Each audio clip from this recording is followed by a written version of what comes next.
F'għaxar snin l-attività ekonomika fil-qasam tal-qalba diġitali żdiedet minn biljun euro għal 2.5 biljun euro. Dan intqal mill-Ministru għall-Ekonomija, il-Fondi Ewropej u l-Artijiet Silvio Xkembri waqt li kienu qed jiġu diskussi l-estimi finanzjarji tal-Ministeru li jmexxi. Fid-diskors tiegħu il-Ministru Xkembri spjega li matul l-2021 għalkemm pajjiżna kien għaddu mill-qut mill-pandemija, l-ekonomija kibret b'aktar minn 10%, 4.9% aktar mill-medja fl-Ewropa. Huwa żied jgħid li quddiem iż-żieda konsiderevoli fil-prezzijiet tal-fuels u taċ-ċereali, il-Gvern se jkun qiegħed iġorr il-piż ta' dawn iż-żidiet sabiex l-ekonomija tibqa' mixja l quddiem. Il-Ministru Silvio Xkembri qal ukoll li għal darb'oħra fil-qasam tal-innovazzjoni diġitali Malta qiegħda tkun minn ta' quddiem biex tikseb vantaġġ kompetittiv fuq ġurisdizzjonijiet oħrajn.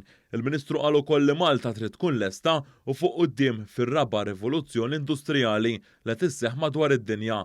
Osserva li f'dan is-settur saru avvanzi kbar tant li mill-2013 l-hawn il-ġid maħluq fil-qasam tal-qalba diġitali żdied b'darbtej u nofs.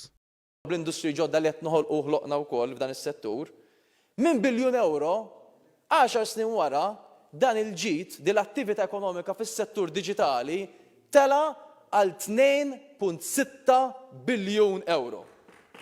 Darbtejn u nofs daqskemm konna nipproduċu qabel.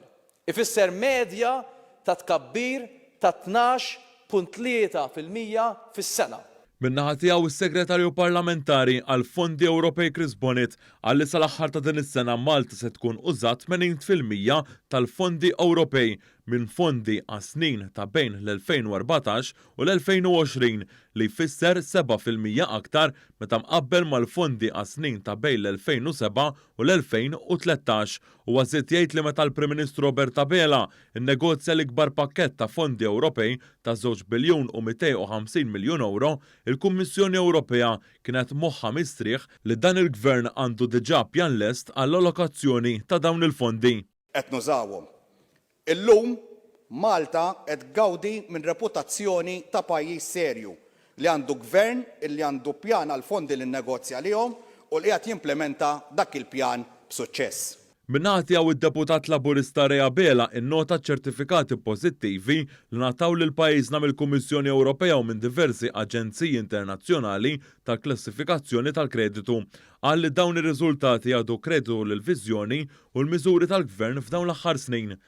Dawn ir-riżultati huma ta' importanza sinifikanti għal pajjiżna, speċjalment fil-kuntest ta' dak li qed jiġri madwarna kemm fuq livell politiku u dak ekonomiku. Il-membru parlamentari Alex Muscat spjega wkoll l-importanza ta' waħda mill-iskemi li tħabbret fil-budget ta' sena d-dieħla li se tkun qed tgħin lin-negozji sabiex il-kirja jew iċ-ċens tagħhom jiġġeddu għal 45 sena.